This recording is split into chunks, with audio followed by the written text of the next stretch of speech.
Hey, what is going on, Fan Clan? Welcome back to the channel. My name is dannyphantump. I hope you guys are all doing well. Hope you're having a really good day. I want to talk about booster boxes. A lot of people get really hung up on reprints and restocks and things like that, and I want to talk about that a little bit. Just talking about booster boxes in general. The market for booster boxes completely changed over the past year, and really kind of my psyche has changed on booster boxes as well, kind of trying to understand the market. Like, it's very, very difficult. So we're going to kind of talk it out a little bit. You can let me know what you think in the comment section down below. Before we jump into things, I do want to remind everybody we are giving away an entire master set of Destined Rivals. It's got everything in it, everything that you can pull from a booster pack. All the special illustration rares are in here. It is absolutely gorgeous. Shout out to the Unlucky Collector on Instagram. You can find him at the Unlucky Collector. He did all the etch work. We're going to give this to one lucky subscriber. If you want to be that subscriber, make sure to scroll down and hit the subscribe button. And then you want to leave a like and a comment on this video right here. I'll link it in the description as well. But this is the video you want to leave a like and a comment on. That's the video we're going to have the random comment picker do its thing. And then we are going to announce the winner on Friday, July 4th. So at the beginning of the video on Friday, July 4th, we're going to announce the winner. We give away a master set every single set release. It's tough to master sets right now with how inflated they are. So this is just a little something that we can do to kind of give back to you guys for everything that you've given to me. So good luck. We will announce the winner July 4th, and then we'll move on to Black Bolt and White Flare, which would be, it's going to present its own fair share of problems. But we're not going to worry about that right now, because we're going to worry about booster boxes. We're going to talk about booster boxes. I've been talking to distribution a lot, trying to get an understanding of where we are, where we're going. Because Pokemon had a meeting, you know, at a recent conference and things like that. It was a few months ago now, several months ago, talking to distribution about everything that's going on and what their plans are. And they've been restocking things here and there, and you've gotten a little bit more surging sparks that kind of has hit in the market, and that caused prices to go down a little bit, then back up a little bit, which we'll talk about in this video. You saw additional print runs of Twilight Masquerade, but very, very small, right? Very small print runs of those. For the most part, it seems Pokemon is really focusing on the sets that they can kind of control as far as specialty sets go. So adding more 151 to the market. We've seen Zapdos collection boxes. We've seen a lot of booster bundles hit the market. Same thing with Prismatic Evolutions. I think Pokemon is printing to max capacity, but they are focusing on more so specialty sets than they are booster boxes. I think they're focusing on more so the products that are going to get ripped open than the products that are going to be stored away.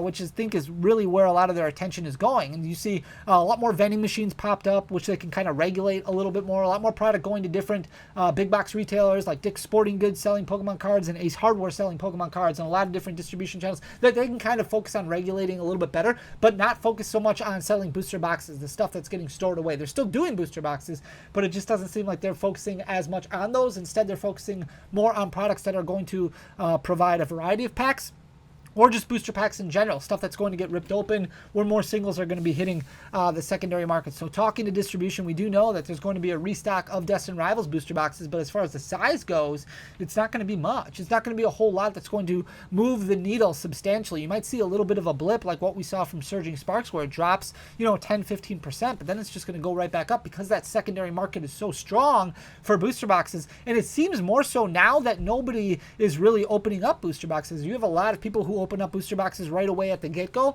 that maybe are able to find them at MSRP, but a lot of people are kind of just putting away booster boxes for a rainy day. Maybe they're putting them away in storage, or maybe they're just sitting on them because they have this whole mentality of Pokemon card investing in booster boxes, investing in sealed, that's stored away for a long time, and then they'll focus on ripping other stuff that's not booster boxes. It seems like nowadays very different, and it's evolved a lot from where we used to be, where a lot more people are focusing on storing stuff away than ripping stuff open. So you can let me know what you think in the comment section down below. If you feel that same way, where a lot of people are buying booster boxes just to save and not open, and maybe focus on opening up other things, but because of that, booster boxes continue to climb to new heights, which is very interesting considering the fact that there's not a whole lot of replacements hitting the secondary market. There's not a whole lot like replacing Scarlet and Violet booster boxes. So we're going to look at mainly the Scarlet and Violet generation, then kind of look a little bit at Sword and Shield, because all of them are making a lot of noise right now. Starting out with Scarlet and Violet base right here, you can see in August of 2024, this was down to $90.38. Scarlet and Violet, it's very important to remember that MSRP changed with the release of Scarlet and Violet. So wholesale costs went up about 10-15% across the board. It used to be that you could buy booster boxes for around $80. Then it went up to about $95 wholesale. because Scarlet and Violet changed the MSRP. It used to be $4 a booster pack, now it's $4.50. If you go to Pokemon Center and you're lucky enough to buy a booster box on Pokemon Center's website, it used to be that you would buy a Sword and Shield era box for $144. Now MSRP for a booster box is about $161, $162. So Scarlet and Violet era right here, and you can really see the time where a lot of Scarlet and Violet product, a lot of product in general when it comes to sealed items, started making a lot of noise in the secondary market because the sales volume from the months of really November, which was right after the release of Surging Sparks, all the way up until March, just massive sales volume that's happened on TCG players. So Scarlet and Violet base, $90.38, selling at one point in time below wholesale cost. I don't know when and if we will get back to that. I do think that one day we will get back to the point where booster boxes are selling for close to wholesale cost again. I don't think that's healthy. I think really $120 is kind of a healthy market for store owners and for collectors, as long as it's somewhere where wholesale costs aren't being raised at distribution. Right now we're kind of facing a point in time where if you are a storefront, you order wholesale products from distribution, your wholesale costs are probably up like 10-15% from where they were 6 months ago.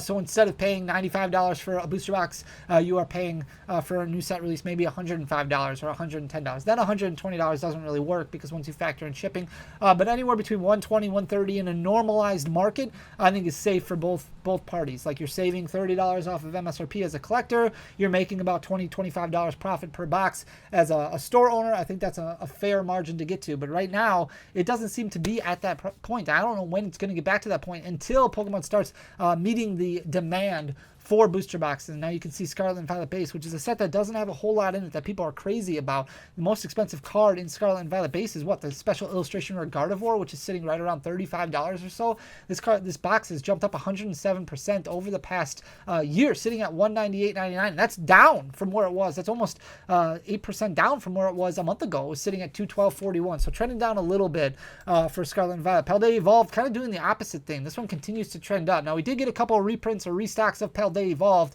June of 2024, this was sitting at $127.99, and it was relatively flat until October. And then you see this massive buyout happen, and that kind of reestablished a new market. Even with the restock that happened around that time, it wasn't enough to kind of save things. It just kept climbing and climbing and climbing. Now it's up 133%. So it's sitting at $299.61 right now, but very close to passing that $300 mark and continuing to grow up. And we're at a point right now where Paldea Evolved is probably past its reprint window, so probably not going to see a whole lot of booster boxes of Paldea Evolved of Scarlet and Violet base hitting the secondary market. Obsidian Flames, a set that we had a little bit of a restock of, but not much, also has been doing a lot over the past really 6 months, especially in June of 2024. This box was $103.79. Started growing a little bit already at that point. You saw some nice normalized growth that happened really up until October, and that's when you can see that buyout phase happening that really caused it to take that next step forward. Now it jumped up to $250.46 recently. It's backed off a little bit.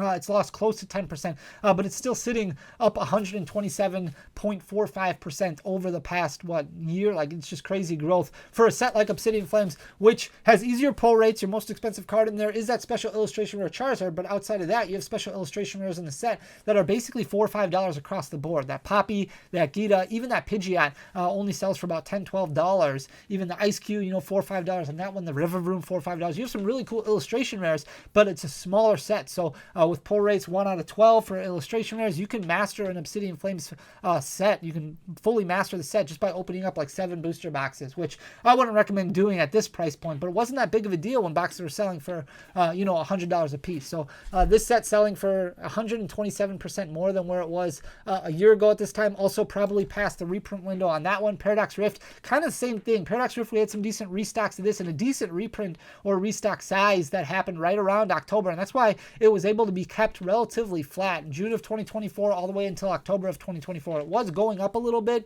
$99.80 is where it was in June, about $110 in October by the time really the market got a hold of it, and then it's gone up almost 93% over the past 7-8 months. It's sitting at 206 right now, just off of its 1-year high of 211.73, but we are probably past the reprint window for this one as well. I don't think we'll see a whole lot more Paradox Rift hit the secondary market. Temporal Forces, which got a small restock, didn't really do a whole whole lot to the market price on this one either. A little bit more liquid than what we're seeing from some of these other sets as well. It has been moving fairly well on a weekly basis, even at higher price points. So you can see from June of 2024 all the way until October of 2024, hovering right around that $100 mark. It was at 103.13. That was its low point. And then October of 2024, like what we've seen from these other sealed products, really everything in the market, it just took off. Now it's jumped up 104%. So it's at 216.51 right now and continuing to climb.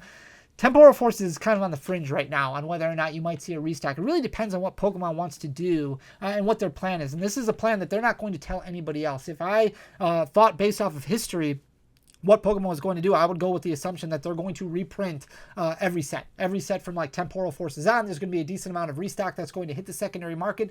That's going to cause it not necessarily to collapse, but it's going to cause some sets to fall because the focus is going to be on the popular sets. So if we get reprints of restocks of Temporal Forces on, people are going to focus on sets like Surging Sparks, maybe Twilight Masquerade, Destined Rivals, maybe Journey Together, and then sets like Stellar Crown, sets like Temporal Forces, those will fall dramatically, kind of like what we saw in 2021, the back half of 2021, where we got restocks and reprints of Evolving Skies, Darkness Ablaze, Vivid Voltage, Chilling Reign, an additional wave of Fusion Strike was coming out. We had all the Celebrations waves that were coming out, and that's why you saw all these booster box prices collapse. They rebounded really well, except for Darkness Ablaze, Battle Styles, and Vivid Voltage at the time. Those did not rebound at all. So I don't know if that's going to happen, though. And we're not getting any information. We're not going to get any information until Pokemon actually comes out and says, okay, distribution, here's what you can tell your LGSs. This is what's coming. So it'll be very interesting to see what happens. But this set up 104% and continuing to climb. Twilight Masquerade, even with the small restock, you can see went down a little bit in March when that restock hit, but really just went from 225 down to about 215. Didn't really move the needle too much. In June of 2024, this was 107.50. That was not too long after the set came out. Started climbing really quite a bit because of that Greninja chase. Leveled out a little bit in October, then started going up a bit. We saw the restock in March, still really liquid. Not as liquid as what it was. A lot of people focusing more on the more recent sets that released, but this set jumped up about 139% now over the past year, sitting at 256.86 and continuing to climb. Here is Stellar Crown, which we were just talking about. Relatively flat from June of 2024 up until October of 2024, just because that's when around the time when it released. You can see massive amount of sales that happened. That was right around the release day right there, so it was no wonder that it stayed relatively flat at that time. 104.18 really started sparking then right after that, right around the time of Surging Sparks releasing. You can see one blip in time in March where a lot of sealed products sold in general, but for the most part, not the most liquid set, right? There's not a whole lot of love for Stellar Crown. It does have that Terapagos in it. Obviously, it's got some really banger illustration rares with the Squirtle, with the Bulbasaur, but with relatively easy pull rates considering the fact that it's a smaller size. Same pull rates as what we've experienced, but because it's a smaller size set, doesn't do as well. It's a lot easier to pull those cards, those chase cards, still up about 66%. So it recently hit 222.52. It's sitting at 215.93 right now, continuing to grow. Here's Surging Sparks, which did blip a little bit because we did get a decent size restock October of 2024, right around the release time. It was at 115.78. Like, you could still buy Surging Sparks release weekend for $100, $110 if you're buying it by the case. And then right after that, I'm not saying Surging Sparks caused a giant influx in Pokemon attention. It was just around the time that all that attention started like coming in. It's just a really weird time. You can see the vast amount of sales that happened driving the price point up. It hit 265.98 recently. It has been trending downward a little bit because of that restock. It did drop below 220, but now it's just going right back up. It's just getting eaten up on the secondary market right away. So it's up about 61.5%, currently selling at 240.72. If we rewind time and look back at some of the Sword and Shield era boxes, some of those not even at what we're looking at with Twilight Masquerade, what we're looking at with Surging Sparks, but still really strong growth for booster boxes in general because of all this attention that is being put on the idea behind sealed Pokemon card investing. A lot of it needs to be broken down to liquidity and how liquid sets are. A set like Battle Styles, probably not your most liquid set, but it's still doing really well because of its rather inexpensive price point. So from September of 2024, October of 2024, it was sitting right around 125. That was its low point, right? That's below MSRP. Really strong time to buy at that point in time. December of 2024, that's when you see a lot of these boxes start taking off quite a bit. This one, no exception, jumped up 50% over the past 7-8 months or so, sitting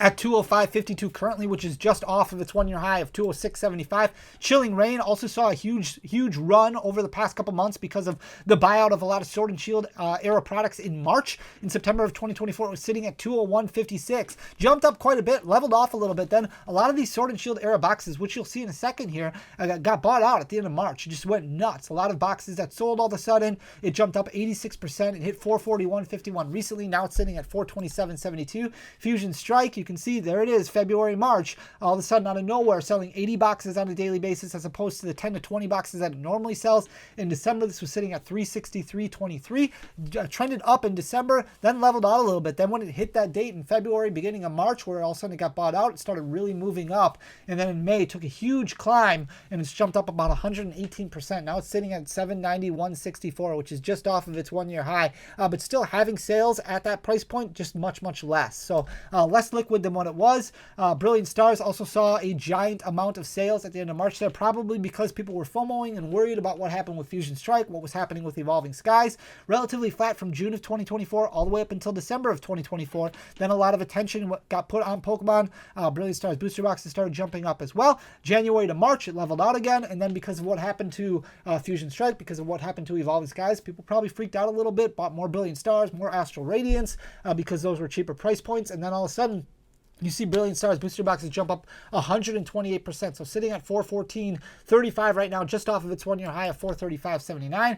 Astral Radiance, again, same thing. It's jumped up 128.5% over the past year, with majority of that damage happening over the past couple months. In September of 2024, this was a $163 box, right? It started going up a little bit in December, then really started taking off in March. Now it's sitting at 409.48, just off of its one-year high of 412.44. Lost Origin kind of doing the same thing. You can see in March, February, October, really like 120 sales that just kind of happened out of nowhere. June of 2024, it was sitting at 188.96. Obviously, one of the more popular Sword and Shield era sets really started taking off in November, December. Relatively flat then until March. Once we had those buyouts happen, started going up even higher. Hit 523.82 recently. It's currently sitting at 522.66. So it's up about 176.6% and continuing to grow. And then Silver Tempest, the last Sword and Shield era set, also saw these giant amounts of sales in March. Now, we did see a little bit of a blip in May for some of these as well. That was the TCG Player Sale Day, which is going to impact things a little bit as well. But really that day in March where a lot of people kind of buying out Sword and Shield era products have really set a new market price on a lot of these Sword and Shield boxes. September of 2024, this was at 154.12, so not too high above MSRP. And it's just like that. In the blink of an eye, they've jumped to almost 3 times MSRP. So this one's grown 111% over the past year. Currently sitting at 343.15, which is just off of its one-year high of 360.68. So obviously I will keep you guys updated as soon as I get any wind of any information whatsoever from distro regarding booster box reprints or anything like that.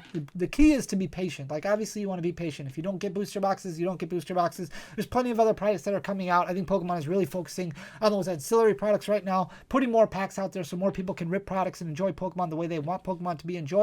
It's just a really weird market right now, but it's already getting better, especially from where it was. When you're looking at the massive amounts of sales volumes that were happening during October, November, December, you can see a lot of stuff starting to trend down a little bit. So it's really just all about patience. Things will get better over time. I hope you enjoyed the content. If you did, please hit that subscribe button down below. Leave a like, leave a comment. It goes a long way for the algorithm. But ultimately, thank you just for being here.